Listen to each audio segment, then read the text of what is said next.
তেজত উঠিছে পীৰ পিৰণি ৰক্ত স্নানৰ মন জাতিৰ পিঠিত মৰণ সংকট অন্ধ জনগণ। সেয়া আছিল কণ্টক দাস। ঘৰ তেওঁৰ গহপুৰত। ৰাজীৱ শদিয়াদেৱৰ যিমানখিনি গীত আছে প্ৰতিটো গীতেই তেওঁৰ মুখস্থ। গাবও জানে ধুনীয়াকৈ। দেশ প্ৰেমমূলক যিখিনি গীত নাইবা জাতি মাটিৰ যিখিনি গীত সেই গীতখিনি তেওঁ ধুনীয়াকৈ গাব পাৰে। সঁচা অৰ্থত এজন শিল্পী বুলি ক'ব পাৰি কণ্টক দাসক।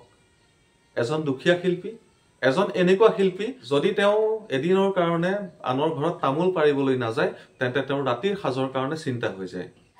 অসমীয়া মাধ্যমত আমাৰ ল'ৰাক নপঢ়াওঁ, মাতৃভাষা নুফুটে মুখত, ইংৰাজীও নুফুটে মুখত, পাপা মমি বুলি মাতিলে ভাল পাওঁ, আই পিতাই নিশিকাওঁ লাজত।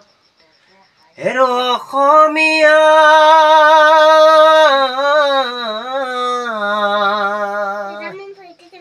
ইতিহাস ফহিয়াইছা,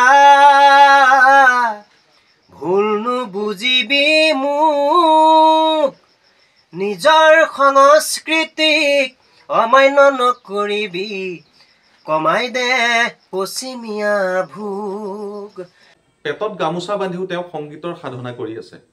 কোনো ধৰণৰ আনুষ্ঠানিক শিক্ষা নাই, তথাপিও তেওঁ কণ্ঠ ভাল। যিখিনি জাতি আৰু মাটিৰ গীত সেইখিনি তেওঁ ধুনীয়াকৈ আওৰাব জানে, কিন্তু তেওঁক কোনেও চিনি নাপায়। আহক আমি প্ৰথমেই কণ্টক দাসৰ কণ্ঠত সৰু সৰু দুটামান গীতৰ কলি শুনি লওঁ। বৰ ঘৰত সোমালে বিদেশী বঙালী, ৰজা বহুতীয়া হ'ল, অধিকাৰ স্বাভিমান ভাষা মোৰ অভিমান, গনিয়াৰ হাতলৈ গ'ল। জাতিৰ পিঠিত মৰণ সংকট অন্ধ জনগণ, এই গীতটি গাবলৈ লৈছো। তেজত উঠিছে পীৰ পিৰণি ৰক্ত স্নানৰ মন, জাতিৰ পিঠিত মৰণ সংকট অন্ধ জনগণ। হেৰ কাণপুৰে গছকিছে ৰংপুৰ পাণপুৰ, চেপি খালে অসমীয়াৰ মন, অন্ধ সেনাৰে কিৰাম জিকিবি এমেকি উঠিছে ক্ষণ, অন্ধ সেনাৰে কিৰাম জিকিবি এমেকি উঠিছে ক্ষণ। চায়নেক গাঁওবোৰ শুহিলে মনবোৰ শুহিলে টকাই, বোলো মনবোৰ শুহিলে টকাই, ৰাজনীতিয়ে সমাজখন ভাঙিলে আঁতৰি গ'ল মোৰ ককাই, আঁতৰি গ'ল মোৰ ককাই। পাহৰি নাযাবা দে জীৱন নাটৰ ভাউলৈ উমলা, স্মৃতি ৰাখিবা দে, স্মৃতি ৰাখিবা দে বন্ধু, পাহৰি নাযাবা দে বন্ধু,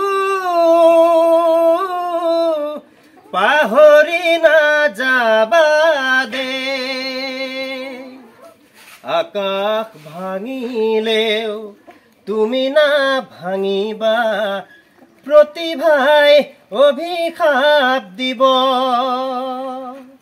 ক'লা ডাৱৰেও আকাশ ঢাকিব, ধুমুহাই উৰুৱাই নিব। তেজত উঠিছে পীৰ পিৰণি ৰক্ত স্নানৰ মন, জাতিৰ পিঠিত মৰণ সংকট অন্ধ জনগণ।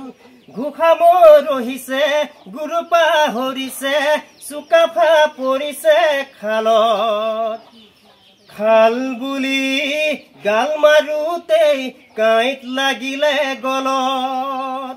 ঘোষা মৰহিছে গুৰু পাহৰিছে, চুকাফা পৰিছে খালত, খাল বুলি গাল মাৰোতেই কাঁইট লাগিলে গালত জাতি আজি পিতৃহীন হ'ল বঙালে পুৰাইছে ঠাই জাতিৰ আজি উলংগ ৰূপ দেখি তলমূৰ কৰিছে আই জাতিৰ আজি উলংগ ৰূপ দেখি তলমূৰ কৰিছে আই জীৱিকা হিচাপে কণ্টকে আনৰ ঘৰত তামোল পাৰিবলৈ যায় প্ৰতি পুৱাই ওলাই যায় ঘৰৰ পৰা আৰু গোটেই দিনটো আনৰ ঘৰে ঘৰে তামোল পাৰে আৰু যিখিনি জীৱিকা অৰ্জন কৰে সেইখিনিৰে তেওঁ পৰিয়াল পোহপাল দিয়ে আমি সকলোৱে জানো যে পেটত গামোচা মাৰি সাহিত্য সংস্কৃতিৰ সাধনা কৰাটো কেতিয়াও সম্ভৱ নহয় কিন্তু প্ৰকৃত শিল্পীৰ ক্ষেত্ৰত সেয়াই হয় আমি যিমান প্ৰকৃত শিল্পী দেখিছো প্ৰতিজন মানুহে তেনেকৈ জীৱিকা নিৰ্বাহ কৰে